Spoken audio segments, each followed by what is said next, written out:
तो 10th class students, आज हम केमिकल रिएक्शंस जो कि आपका एनसीईआरटी का पहला चैप्टर है, आपके सिलेबस का पहला चैप्टर है, केमिस्ट्री का पहला चैप्टर है, उसकी स्टडी स्टार्ट करेंगे। बड़ा मज़ेदार चैप्टर है, बहुत तरह तरह के चेंजेस हमको देखने मिलते हैं। केमिकल रिएक्शंस एंड इक्वेशंस इसका नाम है। हम देखेंगे कि आपकी बुक में क्या क्या लिखा हुआ है, हम देखेंगे कि हमें इन चीज़ों को किस तरह से समझना चाहिए। हम ये समझने की कोशिश करेंगे कि इसमें किस तरह से क्वेश्चन पूछे जाते हैं और उसका आंसर हमें कैसे लिखना चाहिए। तो देखो कि जब हम कहते हैं केमिकल रिएक्शंस एंड इक्वेशंस, तो सबसे पहले हमको पता होना चाहिए केमिकल रिएक्शंस का definition. How do we define a chemical reaction? मैं आपको याद दिलाता हूँ, 9th क्लास पढ़ के आप 10th क्लास में आए हो। 9th क्लास में हमको physical changes versus chemical changes सिखाया गया था, अगर आपको याद हो। इनफैक्ट और भी पहले 7th क्लास में और भी छोटी क्लासेस में आपको फिजिकल चेंजेस और केमिकल चेंजेस के बारे में कुछ फंडामेंटल डिफरेंसेस बताए गए थे। मैं उसमें से एक बड़ी important and the most fundamental चीज़ लेकर के आपका केमिकल रिएक्शन डिफाइन करूँगा कि केमिकल रिएक्शन क्या है। हम अगर एग्जांपल देखें कि आप एक पेपर को आग लगा देते हो, फिर बर्न अ पेपर, तो क्या होगा? वो पेपर बिल्कुल कार्बन जैसा दिखने लगता है, पाउडर हो जाता है, और उसमें से कुछ, जब वो जलता होता है तब उसमें से आपको लगता है कि कुछ धुआं निकल रहा है ना। आप देखते हो ब्लैक स्मोक, यहाँ पे कुछ एनर्जी निकल रही है in the form of heat and light. जब भी कंबशन होता है, जब भी कोई चीज़ जलती है, तो energy in the form of heat and light ही निकलती है। तो ये हमारे एक चेंज का एग्जाम्पल है जिसमें कोई ना कोई नया सब्सटेंस बना है। आप जानते हो, आपने 8th क्लास में कंबशन पढ़ा है। जब कोई भी चीज़ जलती है, ऑर्गेनिक सब्सटेंस जलता है, तो कार्बन डाइऑक्साइड गैस निकलती है। इस पेपर को अगर हम फाड़ दें तो क्या तब भी कोई नई चीज़ बनेगी? नहीं बनेगी। तब वो पेपर होगा, फटा हुआ पेपर। पहले वो पूरा एक इंटैक्ट पेपर था, अब वो पेपर फटा हुआ पेपर है, लेकिन पेपर ही है, कोई नया सब्सटेंस नहीं बना। There are many examples in which we see some changes, लेकिन कोई नया सब्सटेंस नहीं बनता। जब कोई नया सब्सटेंस बनता नहीं, तो हम कहते हैं कि अच्छा, ये तो फिजिकल चेंज है, ये तो केमिकल चेंज नहीं है। केमिकल चेंज क्या है या केमिकल रिएक्शन क्या है? We define chemical reaction as a change. Chemical reaction can be defined as a change during which a new substance is formed.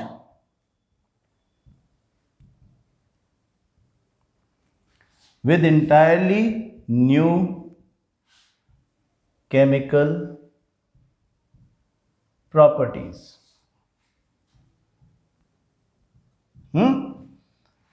Chemical reaction is a change during which a new substance is formed with entirely new chemical properties. Easy है ये बात समझना, हाँ, example से समझ में आएगी। समझो, आपने ये 9th क्लास से एग्जाम्पल ले रहा हूं। आपने आयरन और सल्फर को मिक्स कर दिया। सल्फर पाउडर की फॉर्म में है, आयरन भी सॉलिड डस्ट फॉर्म में है, हम इसको आयरन डस्ट कहते हैं। इन दोनों को आपने मिक्स कर दिया और there is a mixture of these two. Iron और सल्फर का मिक्सचर, कोई नई चीज़ नहीं बनी। और हमने देखा था कि जब हम 9th क्लास में कंपाउंड वर्सेस मिक्सचर को कंपेयर कर रहे थे, यहाँ पे मिक्सचर की बात आई है, इसलिए हम कह रहे हैं ये बात कि कंपाउंड नहीं है ये आयरन और सल्फर का मिक्सचर, ये मिक्सचर है। This is an impure substance. Why? Because the ingredients or the components of this mixture are free to show their individualistic properties. यह आपको कैसे पता चलेगा? आप एक मैग्नेट लेके आएँ और इस मिक्सचर के पास रख दें, हाँ, इस मिक्सचर के अंदर एक मैग्नेट को घुमा दें, क्या होगा? Everybody understands? सारा आयरन मैग्नेट को चिपक जाएगा, है ना? मैग्नेट को चिपक जाएगा आयरन, तो इसका मतलब आयरन ने अपनी जो इंडिविजुअल प्रॉपर्टी थी, जो इंडिविजुअलिस्टिक प्रॉपर्टी थी आयरन की, वो नहीं छोड़ी. It is capable of showing it because it is not chemically combined with sulphur, they are just a mixture. But do one thing, 9th class का ये एग्जाम्पल, आयरन सल्फर का mixture एक China dish में रख के और उसको हम हीट देते हैं डायरेक्ट, क्या होता है? एक ब्लैक कलर का सब्सटेंस बन जाता है. थोड़ी देर बाद एक ब्लैक कलर का सब्सटेंस उसमें बनता है and that substance is known as FeS और iron sulphide. Iron sulphide is a compound. You cannot take iron out of this with the help of a magnet. हाँ, जो कंपाउंड्स होते हैं उनको आप फिजिकल प्रोसेसेस से अलग नहीं कर सकते हैं. 9th क्लास में आपने एक चैप्टर पूरा पढ़ा है सेपरेशन मेथड्स का, और is matter around us pure बोलते थे ना उसको, सेकंड चैप्टर था NCERT का. तो is matter around us pure में हमने देखा कि बहुत सारे सेपरेशन मेथड्स हैं. हमने सिंपल फिल्ट्रेशन से लेकर के डिस्टिलेशन तक तरह तरह के क्रोमेटोग्राफी देख लिया, क्रिस्टलाइजेशन देख लिया, हमने देख लिया सेपरेशन फनल कैसे यूज़ करते हैं, हमने देख लिया सेंट्रीफ्यूगेशन कैसे यूज़ करते हैं. लेकिन इन सब में से एक भी केमिकल रिएक्शन नहीं थी. पता है आपको ये बात कि आपने जितने भी चेंजेस देखे is matter around us pure में, जितने भी सेपरेशन मेथड्स देखे, एक भी केमिकल रिएक्शन नहीं थी. 9th क्लास में हमने केमिकल रिएक्शंस अलग तरीके से पढ़ी हैं इस टाइप की, अदरवाइज वहाँ पे हमने फिजिकल चेंजेस ही ज़्यादा देखे हैं. केमिकल रिएक्शन देखने तो 10th क्लास में आए हैं हम, हाँ, यहाँ पे मज़ा आएगा. तो ये जो आयरन सल्फाइड का जो कंपाउंड है, उसमें जो पार्टिकल्स हैं, कंपोनेंट्स हैं उस कंपाउंड के, वो अपनी इंडिविजुअलिस्टिक प्रॉपर्टी शो नहीं कर पा रहे क्योंकि वो केमिकली कंबाइन हो गए हैं इनके साथ में. हाँ, iron sulphur chemically combined with each other है, और इसको बनाने के लिए, कंपाउंड को बनाने के लिए केमिकल रिएक्शन लगता है. हाँ, this is the chemical reaction. जब आपने आयरन और सल्फर को हीट दिया और वो केमिकली कंबाइन हो गए, अ new substance is formed with entirely new chemical properties. पहले आयरन और सल्फर दोनों इस मिक्सचर का पार्ट थे, कोई नया सब्सटेंस नहीं बना था. हाइड्रोजन और ऑक्सीजन का एग्जाम्पल ले सकते हैं, बड़ा सिंपल एग्जाम्पल है. हाइड्रोजन और ऑक्सीजन के बीच जब कोई केमिकल रिएक्शन होती है तो वाटर बनता है. Hydrogen is a gas which Burns with pop sound. आज हम एक केमिकल रिएक्शन करेंगे और देखेंगे कि हाइड्रोजन पॉप साउंड से कैसे जलता है. जिन लोगों ने अब तक नहीं देखा उनको पता चलेगा पॉप साउंड का मतलब क्या होता है. और हाइड्रोजन पॉप साउंड से जलता है, ये बात आपको याद हो जाना चाहिए फिर उसके बाद हमेशा के लिए, क्योंकि ये 10th क्लास में बहुत काम आएगा.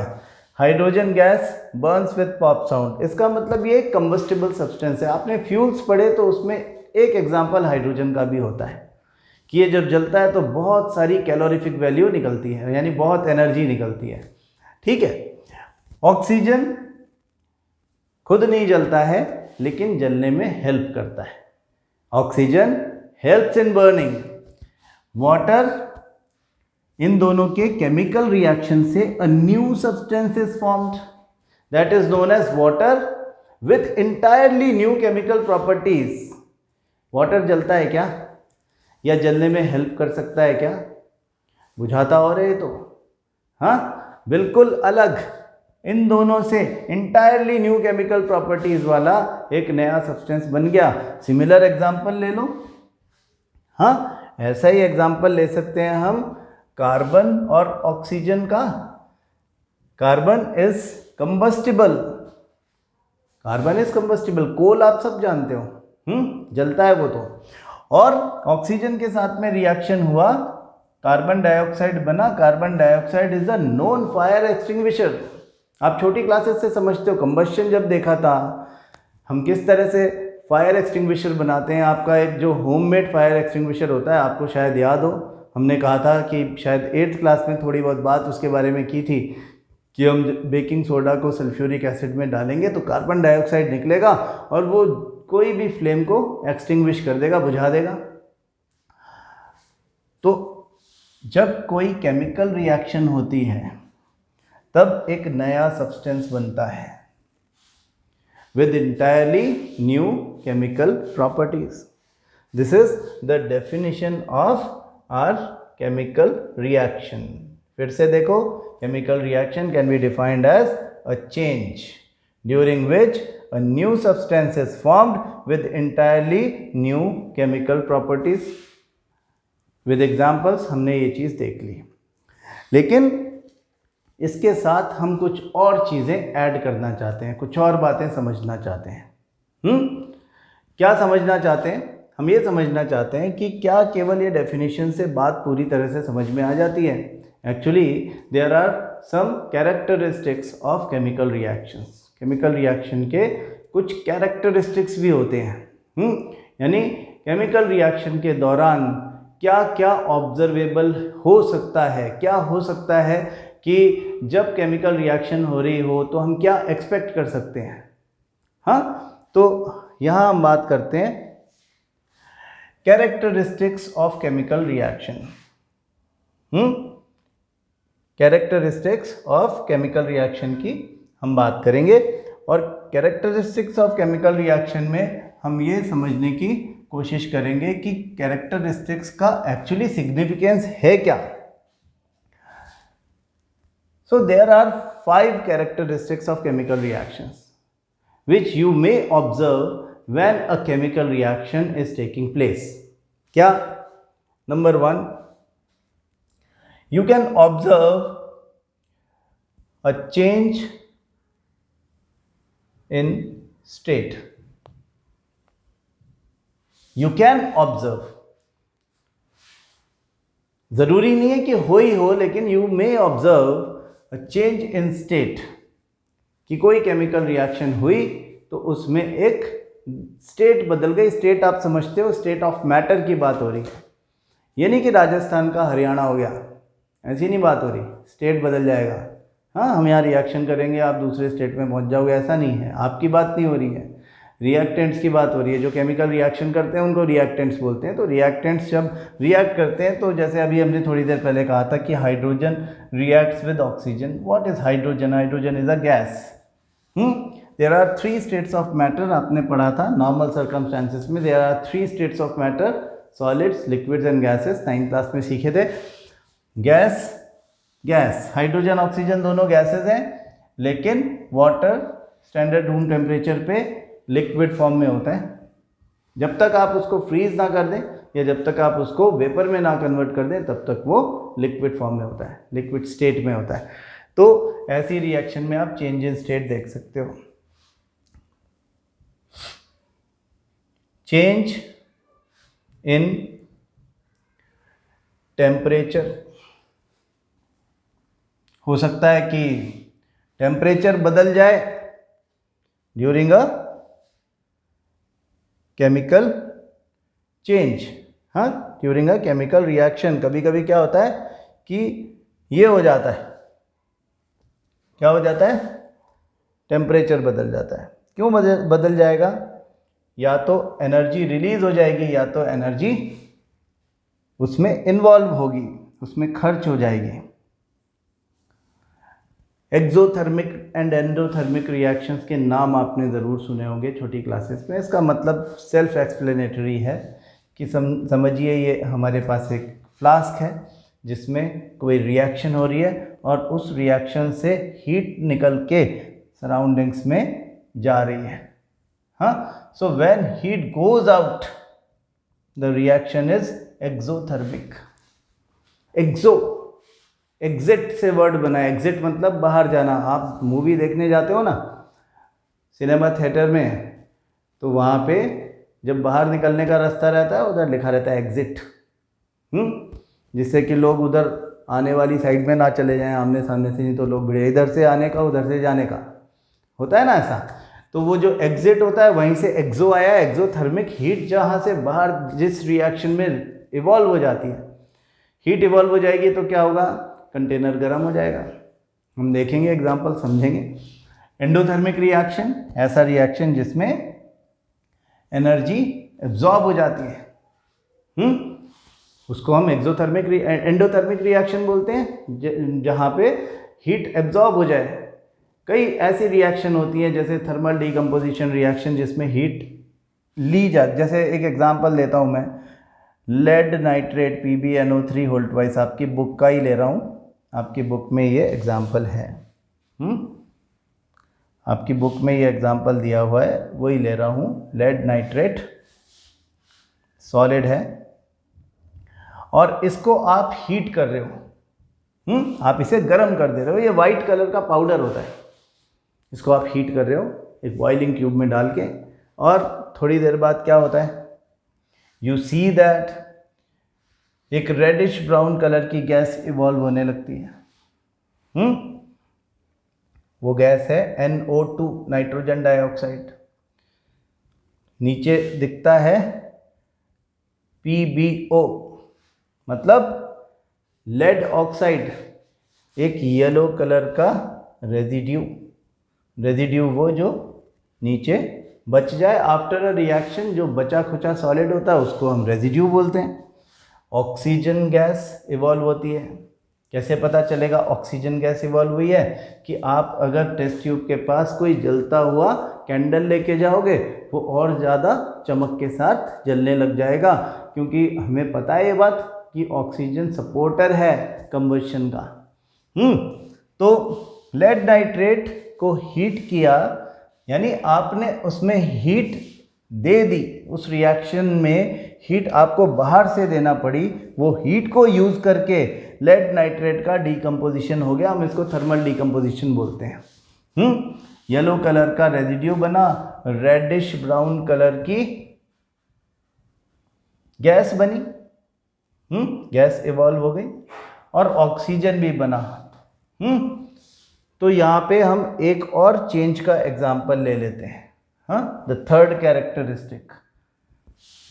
Characteristic can be change in colour. Colour भी बदल सकता है, कलर भी बदल सकता है। कलर कैसे बदलता है वो देखते हैं। एक एग्जाम्पल लेते हैं। ये हमारा लेड नाइट्रेट का प्रेसिपिटेशन देखेंगे हम। एक रिएक्शन है हमारा, जो अभी हम थोड़ी देर पहले जिस तरह की बात कर रहे थे, मैं यहाँ पे केमिकल रिएक्शन लिखूंगा।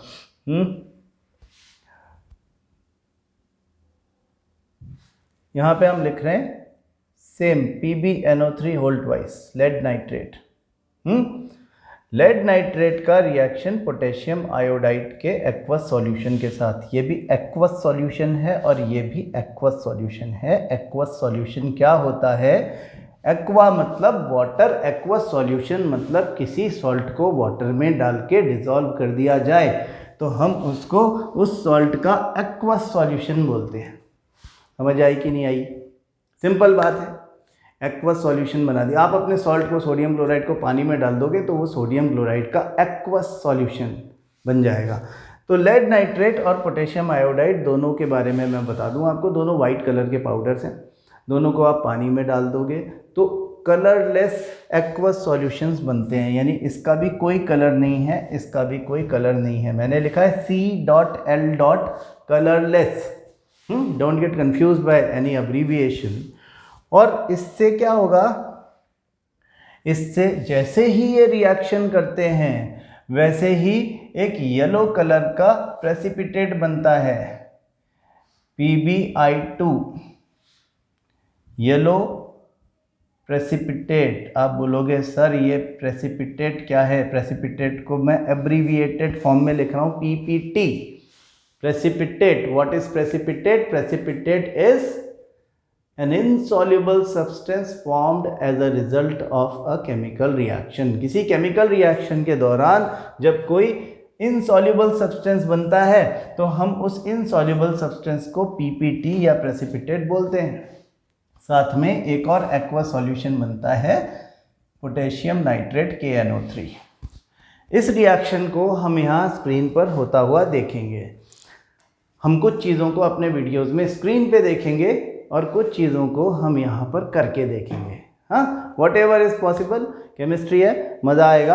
हाँ, तो ऑनलाइन क्लासेस में थोड़ा सा ये एडवांटेज है कि हमारे पास ये जो इंटरैक्टिव बोर्ड है ये आपको दुनिया की हर पॉसिबल चीज़ दिखा सकता है। ऑफलाइन क्लास में ये एडवांटेज है कि हम आमने सामने बैठे होते हैं, आपस में मुलाकात होती है, अच्छा लगता है। लेकिन आमने सामने वाली क्लास में कुछ एक ऐसे एक्सपेरिमेंट्स होते हैं जो हम दिखा नहीं सकते। जैसे कि मैं आपको कभी भी अपनी क्लास में एटम बम फोड़ के नहीं दिखाऊंगा, जो मैं यहाँ आपको स्क्रीन पे दिखा सकता हूँ। है हाइड्रोजन बम फटता हुआ भी दिखा सकते हैं यहाँ तो। हाँ, चाहे वो with the help of animation हो, चाहे मैं यूट्यूब से कोई वीडियो उठा करके डाल दूँ, जैसा कि मैं यहाँ पे कर रहा हूँ।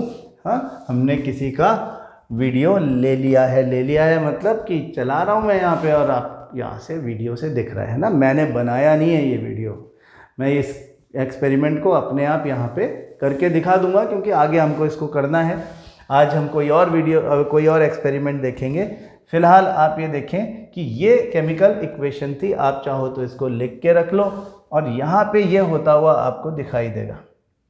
हाँ, तो देखें क्या दिखाई देता है हमको कि जब drop by drop lead nitrate को, पोटेशियम आयोडाइड को लेड नाइट्रेट में गिराते हैं, एक्वस सॉल्यूशंस उनके मिलते हैं, तो इंस्टेंटेनियसली ये येलो कलर का प्रेसिपिटेट बन गया। हाँ, what is a precipitate? An insoluble substance formed as a result of a chemical reaction. कितना सुंदर लग रहा है। हाँ, अच्छा दिख रहा है आपको ये? हाँ, isn't it beautiful? Chemistry is beautiful Indeed. हाँ, पूरा साइंस ही बहुत ब्यूटीफुल है यार। देखो कितना मज़ेदार। क्या बन गया ये येलो कलर का प्रेसिपिटेट? दोबारा लिख दें, PbI2। हाँ, लेड आयोडाइड बन गया। ये लेड आयोडाइड जो है ये इंस्टेंटेनियसली बना है, ये बात भी हमें ध्यान रखना है। इंस्टेंटेनियसली मतलब एकदम से, जैसे ही दोनों मिलते हैं without taking any time, immediately lead iodide बन जाएगा। चेंज इन कलर हुआ कि नहीं हुआ? PbNO3 plus Ki aqueous solutions when mixed with each other gave what? They give PbI2, lead iodide. Evolution of gas, और क्या हो सकता है? कैरेक्टरिस्टिक्स की बात कर रहे हैं। Evolution of gas, evolution of gas के बहुत सारे एग्जाम्पल हैं। इवोल्यूशन ऑफ गैस में हम जिंक को सल्फ्यूरिक एसिड से मिला देते हैं। हाँ, और वो सल्फ्यूरिक एसिड से मिलने के बाद जिंक का क्या होता है? जिंक सल्फेट बन जाता है। We call it ZnSO4, zinc sulphate, और हाइड्रोजन गैस इवॉल्व होती है। ये इतना एक्सोथर्मिक रिएक्शन नहीं है कि हाइड्रोजन गैस अपने आप जलने लग जाए। तो अगर आप जला के देखोगे तो जलेगी, नहीं तो नहीं जलेगी। अदरवाइज हाइड्रोजन गैस जो है वो इस सल्फ्यूरिक एसिड में से होते हुए बबल्स के फॉर्म में बाहर निकलेगी। Hydrogen gas is lighter as compare to air, तो ये नीचे से ऊपर बबल्स के फॉर्म में जाती है। हाँ, अगर आपने सोडियम का रिएक्शन वाटर से करवा दिया तो सोडियम हाइड्रोक्साइड नाम का एक बेस बनता है जो बड़ा स्ट्रॉन्ग बेस होता है। साथ में हाइड्रोजन गैस इवॉल्व होती है and this reaction is so exothermic, इतना एक्सोथर्मिक रिएक्शन है, इतनी हीट निकलती है कि उस हीट के इम्पैक्ट में जो हाइड्रोजन गैस निकला है वो पॉप साउंड के साथ में जल जाता है। ये हम अभी देखेंगे। हाँ, तो ये देखने के पहले हम एक वीडियो और देख लें जिसमें हम reaction of zinc and sulphuric acid देखेंगे। ये देखो, ये सल्फ्यूरिक एसिड है। हाँ, और सल्फ्यूरिक एसिड में हम जिंक ग्रैन्यूल्स डालेंगे। जिंक ग्रैन्यूल्स जिंक के मोटे मोटे टुकड़े होते हैं। आप चाहो तो उसका पाउडर बना दो, चाहे तो उसको ऐसे डाल दो। These are zinc granules. हाँ, ये जिंक ग्रैन्यूल्स हैं। तो इसको डाल दिया सल्फ्यूरिक एसिड में। देखो इवोल्यूशन ऑफ गैस कैसे हो रहा है, बबल्स निकल रहा है कि नहीं निकल रहा। This is the reaction which we were discussing. Zn plus H2SO4 gives ZnSO4 and hydrogen gas is evolved in the form of bubbles। ये जो आप बबल्स देख रहे हो यहाँ पे, यही बबल्स हमने यहाँ पे हाइड्रोजन दिखाए हैं।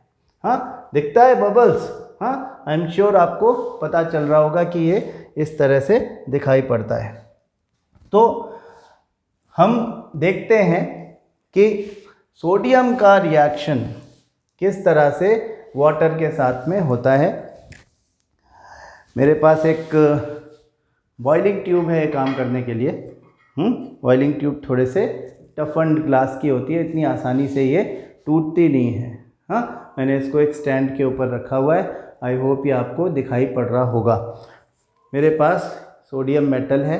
हाँ सोडियम के ये यहाँ पे लम्प्स इसमें लिखा हुआ है। हालांकि थोड़ा सा मुश्किल है आपको ये चीज़ दिखाना बहुत क्लोज से, लेकिन ठीक है कोई बात नहीं। मतलब ये उतना अच्छे से फोकस हो पाएगा कि नहीं I don't know, but I will try कि इसमें ये फ्लेक्स आपको दिखाई दें किस तरह से रखे हुए हैं।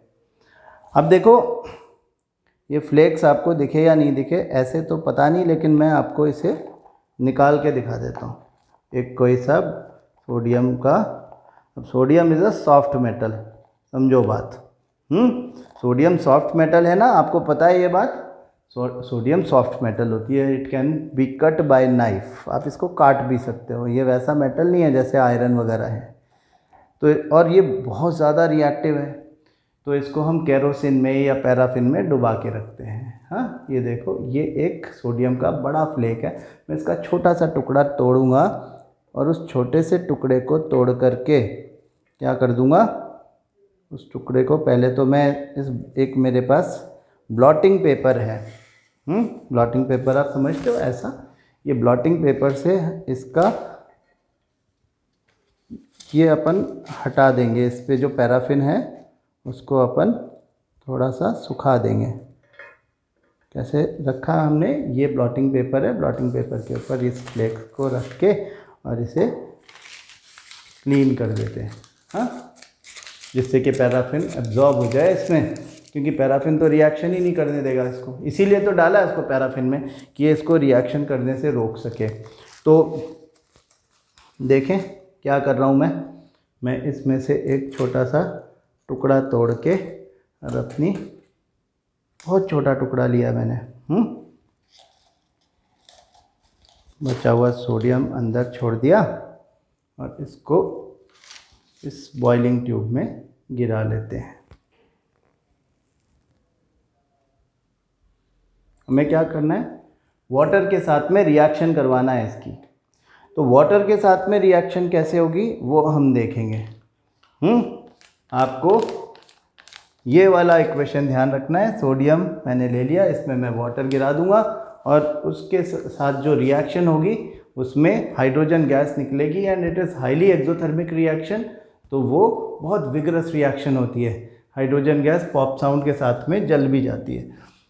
हमने बहुत छोटा सा सोडियम का पीस लिया है। पानी भी बहुत थोड़ा सा इसमें डाल देते हैं और देखते हैं। Can you see the reaction, ये बहुत विगरस रिएक्शन हो रही है।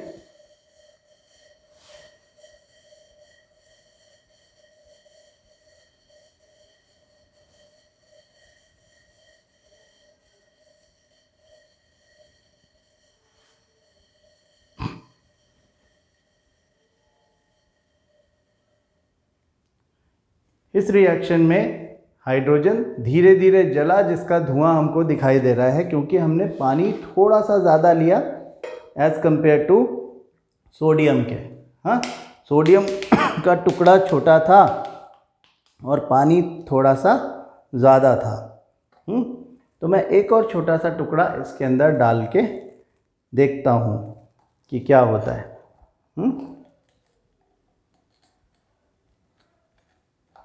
क्योंकि हम ये देखना चाह रहे हैं कि पॉप साउंड क्या होता है।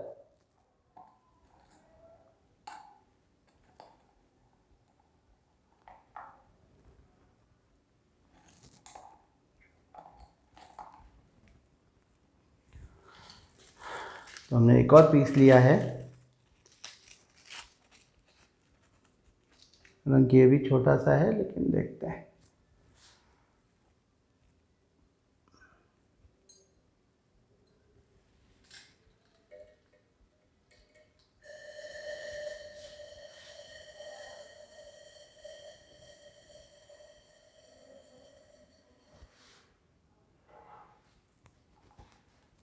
अभी थोड़ा बड़ा टुकड़ा ले लेते हैं।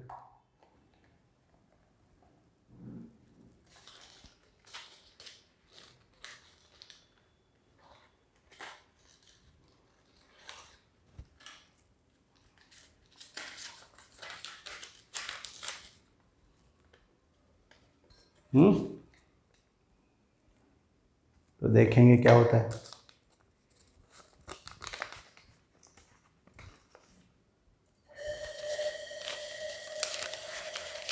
अब ये साइज़ में बड़ा है, अब पॉप साउंड होगा ज़रूर। हाँ,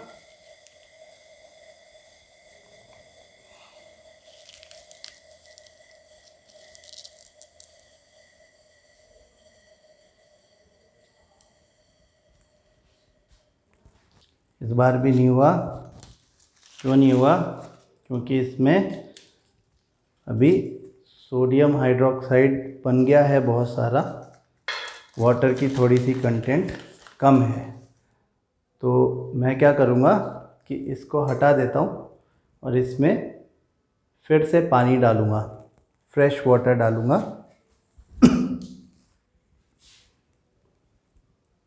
वाटर की क्वांटिटी थोड़ी कम रखेंगे। और सोडियम का टुकड़ा थोड़ा सा ठीक साइज़ वाला ले लेंगे। जैसा लास्ट में लिया था वो ठीक था, लेकिन हमने एक ही सॉल्यूशन में 2-3 बार क्योंकि एक्सपेरिमेंट कर दिया तो सोडियम हाइड्रोक्साइड का कंटेंट मेरे ख्याल से थोड़ा ज़्यादा हो गया। तो I am doing it again. Hopefully this time हम पॉप साउंड देख पाएंगे।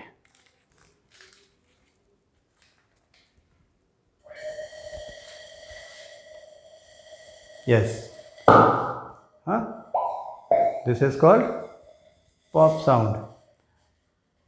अभी ख़त्म नहीं हुआ है। हाँ, पॉप साउंड जो है उसमें बेसिकली क्या हो रहा है, आपको ये समझाना चाह रहे हैं हम कि 2-3 चीज़ें देखने को मिली। एक तो इवोल्यूशन ऑफ गैस इसमें हुआ ही है, this is an example of evolution of gas, and this is an evolution of exothermic reaction also. ये अभी बहुत गर्म है। हाँ, आपको पता भी चल रहा होगा, इसमें से धुआं निकल रहा है, बहुत गर्म है। हम इसको एकदम से टच करेंगे तो हमें पता चलेगा कि गर्म है, थोड़ी देर में वो नॉर्मल टेम्परेचर का हो जाएगा। इसमें सोडियम हाइड्रोक्साइड बना है जो कि एक बेस होता है, एक एल्कली है, और ये जो सोडियम हाइड्रोक्साइड है ये रेड लिटमस को इंस्टेंटेनियसली ब्लू कर देता है। तो हम क्या पढ़ रहे हैं? हम पढ़ रहे हैं characteristics of a chemical reaction. किसी केमिकल रिएक्शन को हमने डिफाइन तो कर दिया, लेकिन उसके क्या क्या कैरेक्टरिस्टिक्स हो सकते हैं, यानी what we can expect out of a chemical reaction. जब केमिकल रिएक्शन होती है तो क्या क्या देखने मिल सकता है। हमने कुछ बातें करी। हमने कहा कि we can expect that there can be some change in state, change in temperature, यहाँ पे चेंज इन टेम्परेचर हुआ, evolution of gas, change in colour, आपने चेंज इन कलर देखा, lead nitrate and potassium iodide के case में yellow colour का precipitate बना। Precipitate का डेफिनेशन भी पता चल गया कि प्रेसिपिटेट एक ऐसा सब्सटेंस है, ऐसा इनसॉल्युबल सब्सटेंस है जो ड्यूरिंग अ केमिकल रिएक्शन बनता है। और हमने कहा कि there can be some change in colour also, there can, वो तो हम बता रहे थे, evolution of gas and formation of precipitate. ये 5 आपके कैरेक्टरिस्टिक्स हैं। 5 में से 4 तो आपकी बुक में लिखे हुए हैं। कहाँ लिखे हुए हैं मैं आपको दिखा देता हूँ।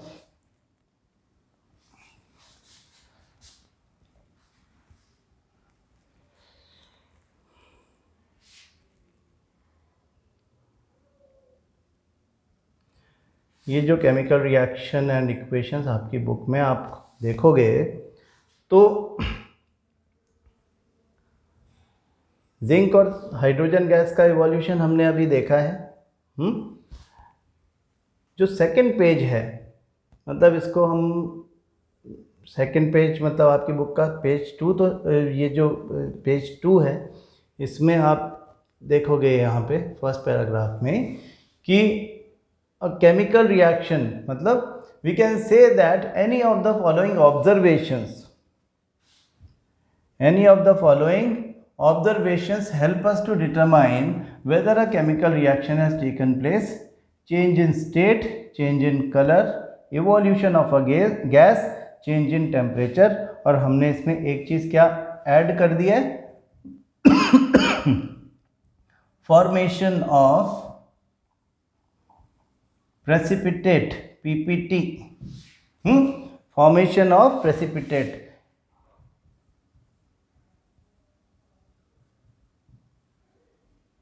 Formation of precipitate. हाँ, ये 5 कैरेक्टरिस्टिक्स आप याद रखोगे, लेकिन इसके साथ एक और चीज़ आप याद रखोगे। क्या याद रखोगे? आप ये याद रखोगे कि ये 5 कैरेक्टरिस्टिक्स एक साथ किसी एक ही रिएक्शन में हो, ये ज़रूरी नहीं है। ज़्यादातर ऐसा होता ही नहीं है कि 5 एक साथ हों एक ही केमिकल रिएक्शन में। एक बात। और दूसरी बात, और जो इससे भी इम्पॉर्टेंट है, वो याद रखोगे कि अगर ये चेंज हो रहा है तो वो केमिकल रिएक्शन ही होगी, इसकी कोई गारंटी नहीं है। कंफ्यूज्ड? कोई गारंटी नहीं है कि केमिकल रिएक्शन ही होगी। आप बोलोगे कि ये क्या बात हुई, मैं बताता हूँ आपको। जैसे हमने कहा चेंज इन स्टेट, एक एग्जांपल लिया, तो चेंज इन स्टेट हो रहा है तो केमिकल रिएक्शन ही हो रही है, ये नहीं कहा जा सकता, क्योंकि चेंज इन स्टेट तो यहाँ भी हो रहा है। देखो हो रहा है कि नहीं हो रहा? क्या हो रहा है यहाँ पे? चेंज इन स्टेट हो रहा है कि नहीं हो रहा है?